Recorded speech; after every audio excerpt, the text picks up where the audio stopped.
morning. Judges, good morning. Do you agree that the OFW now are the new hero? Why or why not? For me, as a Filipino student, I would agree that our OFW today are the new hero. Because if we could see the situation here in our country, we can really emphasize what the initialization of the political problems and of course the economical crisis that's happening here in our country. As a Filipino student, I can say that OFW are now really a new hero because they almost suffer everything they have just to give the needs of her or his family.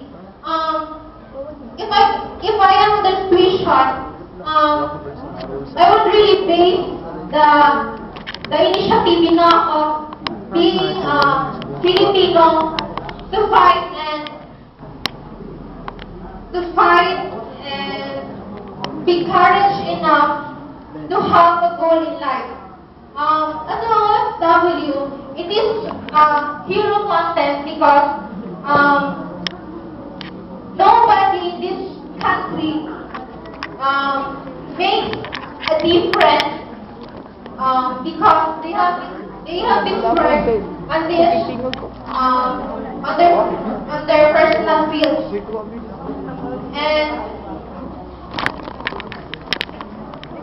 for also